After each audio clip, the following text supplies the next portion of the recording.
Em nome do Pai, do Filho e do Espírito Santo. Amém. Amados irmãos e irmãs, é com muita alegria que nós estamos aqui para juntos estudar e meditar a primeira leitura que a Igreja nos apresenta para esta sexta-feira da oitava de Natal. De antemão, um santo e abençoado Natal para a sua família. O texto de hoje se encontra lá em Atos dos Apóstolos, no capítulo 6, e nos diz assim: Naqueles dias, Estevão, cheio de graça e poder, fazia prodígios e grandes sinais entre os povos.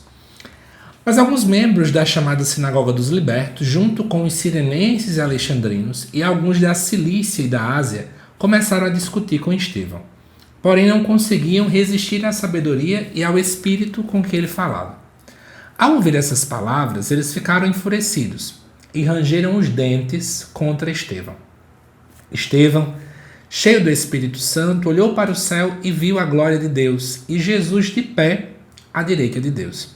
E disse: Estou vendo o céu aberto e o Filho do Homem de pé à direita de Deus.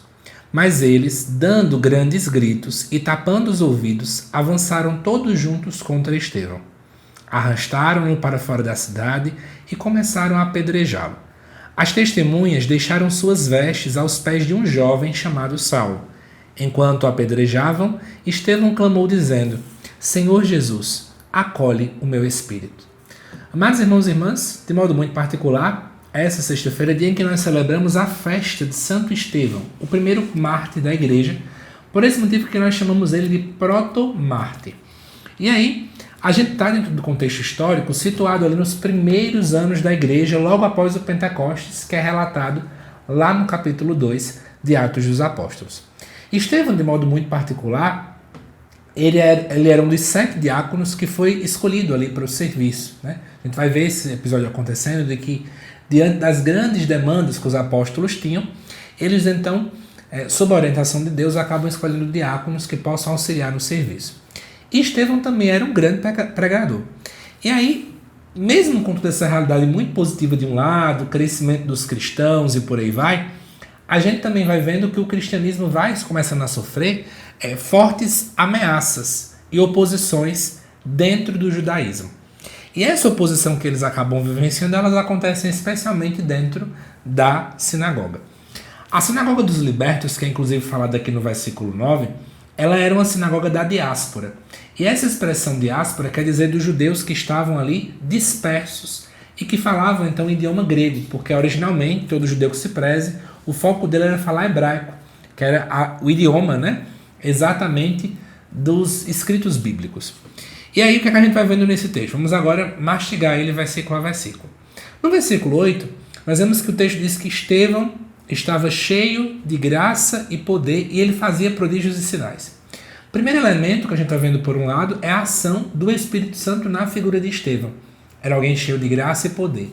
É impossível não lembrar lá do Evangelho de Lucas, onde vai dizer que Jesus crescia em graça e sabedoria.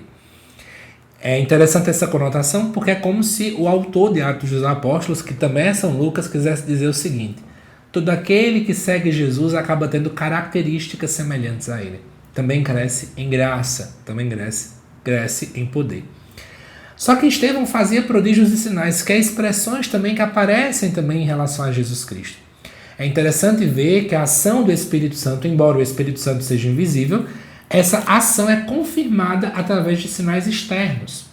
Toda e qualquer conversão, ela tem como ser testificada através da exterioridade da nossa vida também. Depois, no versículo 9, vai nos falar desses membros dessa sinagoga especificamente falando, e aí eles são muito organizados, né? A discussão não é um diálogo sincero, como quem diz, a gente vai falar e Estevão vai dizer. Mas a ideia é tentar desacreditar Estevão. Em primeiro lugar, tornar o próprio Estevão descrente e, ao mesmo tempo, com que as pessoas escutassem Estevão também não conseguissem acreditar nele. Só que é interessante o que diz no versículo 10. É que mesmo eles fazendo tudo o que eles queriam, na cabeça deles, sei lá, Estevão tem uma boa retórica, sabe falar muito bem em público, tem um grande poder de persuasão, diz o texto que eles não conseguem resistir à sabedoria e ao espírito com que Estevão falava. Amados irmãos e irmãs, o mundo pode tentar fazer o que quiser, as pessoas podem tentar fazer o que quiser, mas nada resiste à ação de Deus. Da mesma forma como aconteceu com Estevão, que tentaram derrubá-lo, que tentaram fazer com que as pessoas não acreditassem nele, também vão tentar fazer isso comigo, com você. Mas Deus protege a nossa missão. E aí, no versículo 54, porque a liturgia nos dá um salto, porque Estevão vai de fato fazer uma belíssima pregação, que a gente vê no capítulo 6, também de Atos dos Apóstolos, mas aí agora o foco acaba residindo no fato de que eles ficam extremamente violentos diante daquilo que Estevão fala. Por quê? Porque eles têm um coração fechado, um coração duro. Todo e qualquer coração duro, em momento algum, vai querer aceitar a verdade trazida por um profeta. E aí, diante dessa realidade, no versículo 55, diz que Estevão, então, cheio do Espírito Santo, fica até o fim, ao ponto de que ele olha para o céu e contempla a glória de Deus. Então, mesmo com a rejeição, mesmo com tudo, Estevão é fiel até o final.